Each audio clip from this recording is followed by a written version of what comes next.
Hey guys, and welcome back to another YouTube video. In this video I'll be going through the last game review of the round, the St Kilda vs North Melbourne game review, going through how it was the STEELE, Marsh, Windhager and Sinclair and Cheezel show, I guess. It was a lot of big names going huge. I mean, we saw a lot more scoring fantasy-wise, another 200 fantasy points on most games, which is around an increase of around 5% on most games. But yeah, just a massive output from a lot of stars and a good game for me, a good fancy output for me. So before we get into the video, remember to like and subscribe, turn the notification bell on so you know when I upload, and let's get into the video. So something to note of this game was I actually came into this game, I think round ranked around about 500 or so, and then we got to the last quarter and I was round ranked 113th or something like that. And of course, it looked really good. I was round ranked around 90 or 85 or something like that. But a lot of people had STEELE as captain. He went nuts in the last quarter for, I think, 40 point last quarter. And that took his captaincy score above a lot of people. And they caught me at the end. So that was disappointing, as well as Marshall going 1, 2, 3. And apparently he wasn't actually supposed to be... he scored a 42 point last quarter. He wasn't supposed to be actually almost playing. They had Campbell on standby just because there was complaints with him, but he showed that he can score going up forward. I mean, he missed a behind here, but should have kicked that goal, but that would have been 2 goals in the last quarter if he kicked it. Windhager had a huge last quarter, 44 again. He's looked promising as well, so I really like him down back as well. And could he potentially be Windhager? If we look at Windhager now, 58 average, could he potentially be a defender next year and have that forward status that we all like? I'll have to wait and see. He could honestly be one of the first triple position players if he gets the percentages dead on right.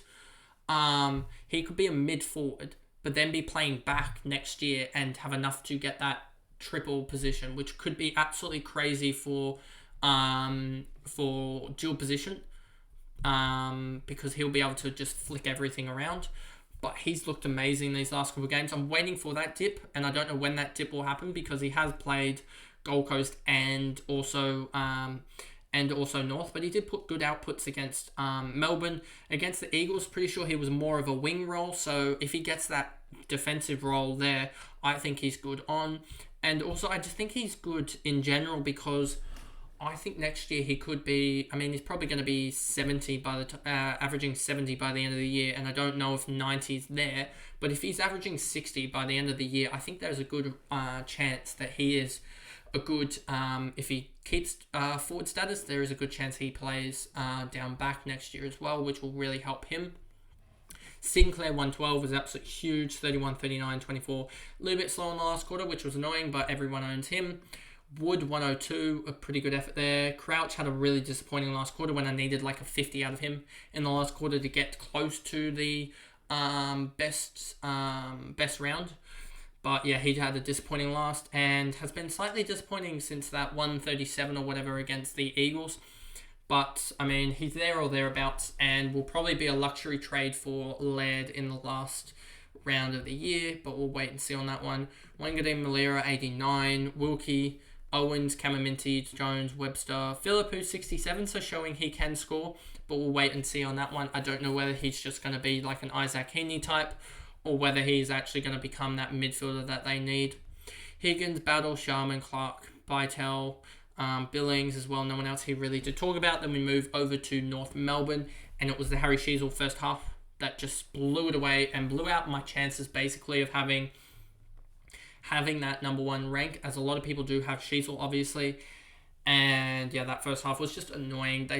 I wish they had put someone onto Cheezel. A 116 from him was really, really good. I wish I had honestly almost brought him in. Him and LDU I could have almost brought in. And I think that would have basically gotten me a lot more points than I did. I think it would have gotten me, another 17 points plus 22 would have got me another 39 points. And that would have gotten me a lot more up the table, as well as playing Windhager on field would have gotten me, I believe, another... Or I'd say... But it would have been an expensive Harry Himmelberg probably, so Windhager would have only been about 10 points or whatever. or 2 points, sorry. But if I had played my hand perfectly, I think I would have been just about close to best week. But I mean, sometimes that happens, and a lot of the time the best week is an odd like key forward in there or something ridiculous. It's never really the top players that get the best week. It's having those odd consortium of players, I guess, almost, that get you the best week.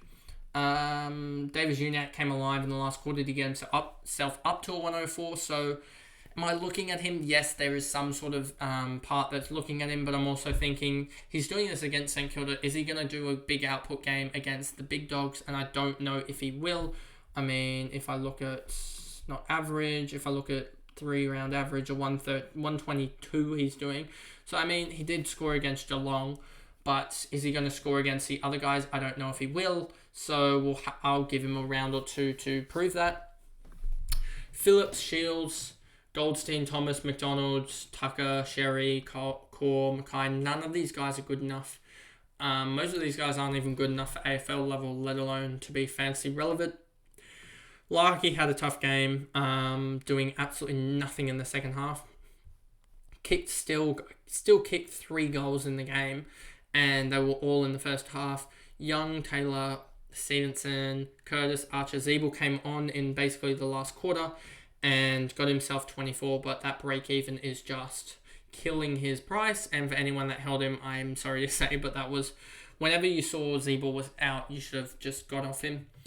And Harvey, 23, showing that I don't think he was the best rookie option, as he has the ability to float in games as a small forward does. But that is the video, a quick one, just so I could get it out. And also there wasn't much to talk about. Didn't really want to talk about next year as for these guys, as I had to get this video out, as well as the fact that there isn't really much to talk about next year. I mean, you could talk about Jerry and stuff like that, but St Kilda have their big names, so it's only really Wintager and Philippou that you're questioning what's going to happen. And next year, Sheasel's already at such a high average that you really got to see him in that role that can get hundreds. And David Uniacke is probably going to take that next step next year anyway, so he's in contention. But other than that, no one else from North is really in contention, unless you think about Will Phillips getting that starting role. Anyway, that's the video, and I'll see you guys in the next one. Thanks, guys. Goodbye.